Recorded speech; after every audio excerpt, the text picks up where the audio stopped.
तो इस वीडियो में हम चिलर प्लांट के कुछ पैरामीटर के बारे में बात करने वाले हैं, जो पैरामीटर अक्सर आपसे इंटरव्यू में पूछे जाते हैं। इन पैरामीटर के बारे में अगर आप नहीं जानते हैं तो इंटरव्यू में सिलेक्शन हो ही नहीं सकता, क्योंकि चिलर ऑपरेटर या चिलर मैकेनिक के लिए ये जो पैरामीटर हैं ये आपको ज़रूर से ज़रूर पता होने चाहिए। तो चलिए शुरू करते हैं अपने इन पैरामीटर को एक एक करके। तो सबसे पहले हम यहाँ पे इवेपरेटर के पैरामीटर से शुरू करते हैं, जो हमारे चिल्ड वाटर साइड के होते हैं।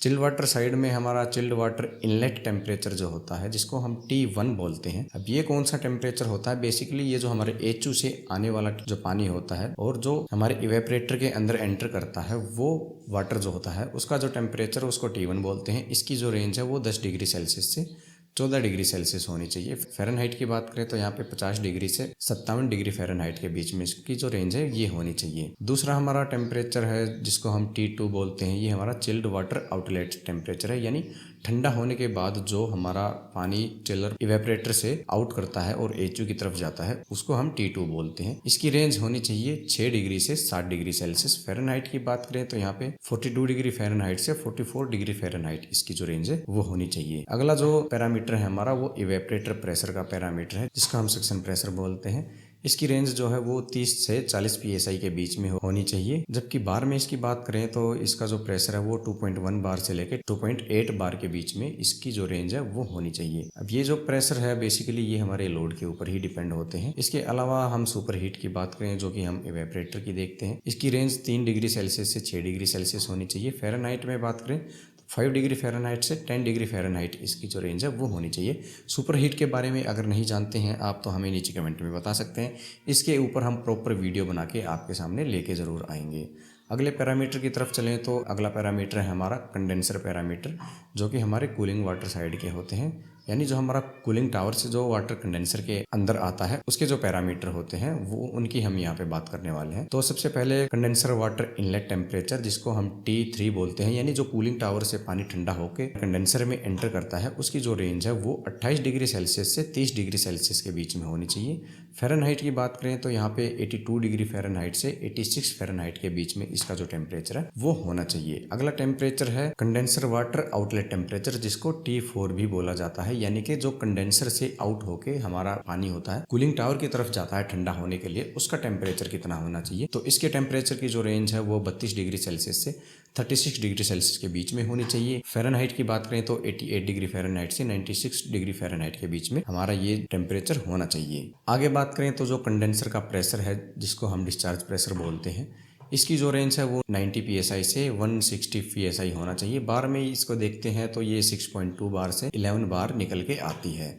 अब सब कूलिंग की बात करें तो जो हम कंडेंसर में देखते हैं सब कूलिंग, जैसे हमने इवेपरेटर के केस में देखा था, वहाँ पे हमने सुपर हीट देखी थी, और कंडेंसर में यहाँ पे हम सब कूलिंग देखते हैं। तो अगर इन दोनों के बारे में ही आप जानना चाहते हैं तो आप नीचे कमेंट में बता सकते हैं। तो हम आपको सुपर हीट और सब कूलिंग दोनों के ऊपर डिटेल में प्रॉपर वीडियो बना के आपके सामने जरूर लेके आएंगे और आपको डिटेल में बताएंगे कि ये सब कूलिंग और सुपर हीट क्या होती है।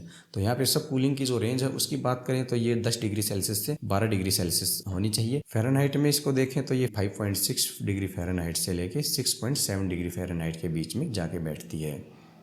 अब डिस्चार्ज प्रेशर की बात करें तो इसकी डेफिनेशन देखें तो the pressure of the refrigerant living the compressor and entering the condenser, यानी कि जो हमारा कंप्रेसर होता है उस कंप्रेसर से निकल के हमारे जो कंडेंसर है उसमें एंटर करने वाला जो रेफ्रिजरेंट है उसका प्रेशर कितना होना चाहिए। तो ये सेम हमारे जो कंडेंसर का डिस्चार्ज प्रेशर होता है उतना ही होना चाहिए, यानी 90 psi से 160 psi। बार में देखें तो 6.2 बार से 11 बार के बीच में इसकी जो लिमिट है वो होनी चाहिए। अब ये जो 90 से 160 है, इसमें आपको कंफ्यूज नहीं होना है। ये प्रेशर जो है बेसिकली हमारे लोड के ऊपर है, हमारे लोड के अनुसार ही ये प्रेशर ऊपर और नीचे होता रहता है। ये बेसिकली एक इसकी लिमिट है कि ये इस लिमिट के अंदर ही होना चाहिए। आगे है ऑयल टेम्परेचर की बात करें तो जो हमारा चिलर में ऑयल होता है वो ऑयल भी बहुत ही इंपॉर्टेंट होता है। अगर उसका जो टेम्परेचर है वो उसकी लिमिट में नहीं है तो जो हम चिलर प्लांट को शुरू करते हैं वो स्टार्ट नहीं कर पाएंगे। तो इसकी जो रेंज है वो 40 डिग्री से 55 डिग्री सेल्सियस के बीच में हमारे ऑयल का टेम्परेचर जो है वो होना चाहिए। फ़ारेनहाइट में इसकी बात करें तो ये 104 डिग्री फ़ारेनहाइट से 131 डिग्री फ़ारेनहाइट के बीच में इसकी लिमिट है। अब ऑयल का प्रेशर जो है, ऑयल का प्रेशर की बात करें तो इसकी जो रेंज है ये 5 psi से 15 psi के बीच में इसकी रेंज होनी चाहिए, यानी कि 0.34 बार से लेके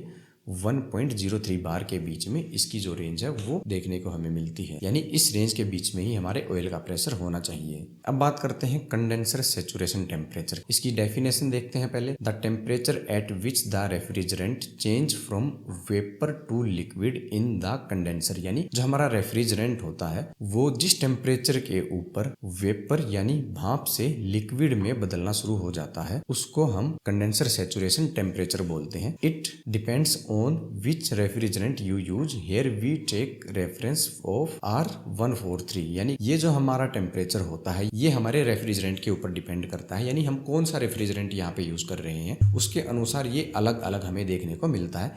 यहाँ पे हमने जो रेफरेंस लिया है वो हमने R143 के लिए, तो R143 का जो कंडेंसर सैचुरेशन टेम्परेचर उसकी रेंज है 40 डिग्री सेल्सियस से 45 डिग्री सेल्सियस के बीच में होनी चाहिए, यानी फ़ारेनहाइट की बात करें तो ये 104 डिग्री फ़ारेनहाइट से 113 डिग्री फ़ारेनहाइट के बीच में इसकी जो लिमिट है वो होनी चाहिए। अब बात करते हैं इवेपरेटर सैचुरेशन टेम्परेचर की। अभी हमने कंडेंसर सैचुरेशन टेम्परेचर की बात की थी, तो इसकी डेफिनेशन देख लेते हैं। The temperature at which the refrigerant being to evaporate inside the evaporator, यानी इवेपरेटर के अंदर जिस टेम्परेचर के ऊपर हमारा जो रेफ्रिजरेंट है वो लिक्विड से इवेपरेट होना शुरू हो जाए यानी भाप बनना शुरू हो जाए, उस टेम्परेचर को हम इवेपरेटर का सैचुरेशन टेम्परेचर कहते हैं। अब ये भी हम जो रेफ्रिजरेंट अपने चिलर में यूज कर रहे हैं उसके ऊपर डिपेंड करता है। यहाँ पे भी हम R143 का रेफरेंस जो है वो ले रहे हैं, तो यहाँ पे इसकी रेंज है -5 डिग्री से 10 डिग्री सेल्सियस, जिसको फ़ारेनहाइट में अगर हम देखते हैं तो ये 20 डिग्री फ़ारेनहाइट से लेके 50 डिग्री फ़ारेनहाइट के बीच में आती है। अब अगले पैरामीटर की बात करते हैं तो ये है सक्शन टेम्परेचर। डेफिनेशन इसकी देखें तो the temperature of the refrigerant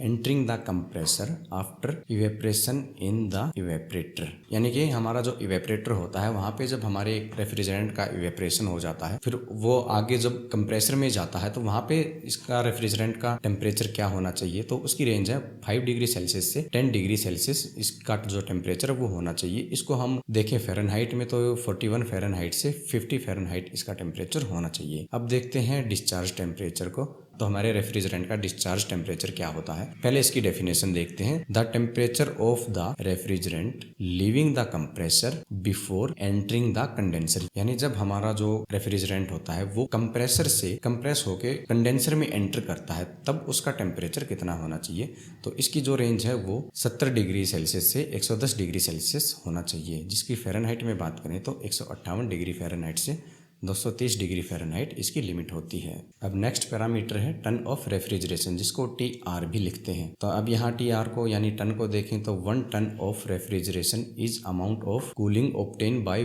1 ton of ice melting in 1 day by the uniform melting of 1 ton यानी 1000 of ice at 0 degree Celsius in 24 hour. कहने का मतलब ये है 1 टन बर्फ को 24 घंटे में पिघलाने के लिए, या फिर हम ये कह सकते हैं कि 1 टन बर्फ को 24 घंटे में जमाने के लिए जितनी एनर्जी की जरूरत होती है उसको 1 टन ऑफ रेफ्रिजरेशन कहा जाता है। अब इसको जूल में कन्वर्ट करें तो 1 TR is equal 210 kilo joule per minute, यानी 1 TR यानी 1 ton 210 kilo joule per minute बैठता है। इसको हम किलोवाट में कन्वर्ट करें तो 1 टन इज इक्वल 3.5 किलोवाट, और इसको अगर हम BTU में कन्वर्ट करें तो 1 TR is equal 12,000 BTU per हावर, यानी 12,000 BTU पर हावर। अब चलते हैं अपने नेक्स्ट पैरामीटर पे जो है हमारा कोफिशिएंट ऑफ परफॉर्मेंस, जिसको COP भी बोलते हैं। It is a measure of chiller output cooling divide by input electric power, यानी कि जो हमारी COP होती है इसको निकालने का फॉर्मूला ये होता है, जो हमें चिलर प्लांट की आउटपुट मिलती है कूलिंग उसको हमें किलोवाट में कन्वर्ट करना पड़ेगा। उसके बाद हम इसको डिवाइड करेंगे इनपुट पावर, यानी जो इलेक्ट्रिसिटी जितनी इलेक्ट्रिसिटी किलोवाट में हमने इसको दी है किलोवाट आवर में, उसको हम इससे डिवाइड करेंगे तब जाके हमारी जो ये COP है वो निकल के आती है। इसकी वैल्यू जो है वो बेसिकली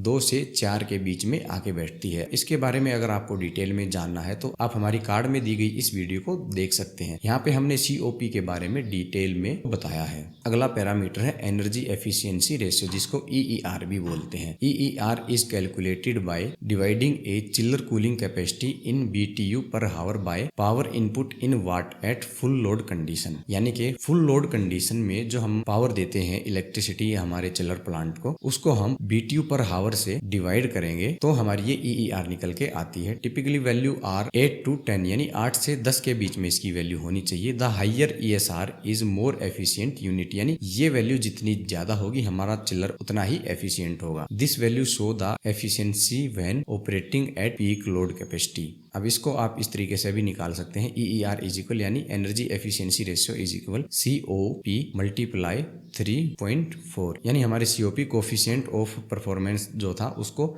हम 3.4 से मल्टीप्लाई करेंगे तो भी हमारा ये EER निकल के आ जाएगा। इसके बारे में भी अगर आप डिटेल में जानना चाहते हैं तो भी आप हमें नीचे कमेंट में बता सकते हैं, इसके ऊपर भी हम वीडियो जरूर बनाएंगे। अगला पैरामीटर है इंटीग्रेटेड पार्ट लोड वैल्यू, जिसको IPLV भी बोलते हैं। अब इसकी डेफिनेशन देखें तो it expects part load efficiency for chiller based on the weighted operation at various load capacities. It is most commonly used to describe the performance of chiller modulation. Unlike the EER or COP, which describe the efficiency at full load condition, the IPLV is derived from the equipment efficiency while operating at various capacity. यानी जैसे हमारी जो EER और COP थी वो हमारे चिल्लर के फुल लोड चलने पे ही हम निकालते थे, तभी इसकी जो एफिशिएंसी है वो बताती थी। जबकि जो हमारी ये IPLV होती है, ये हमारा जो चिलर होता है वो अलग अलग लोड कैपेसिटी के ऊपर चलता है, जैसे 10%, 20%, 50%, 100%। तो इस तरीके से चलने पे ये हमारी वैल्यू निकालता है, जो कि ज्यादा एक्यूरेट होती है हमारी COP या फिर EER के मुकाबले। Since A chiller does not always run at 100% capacity, the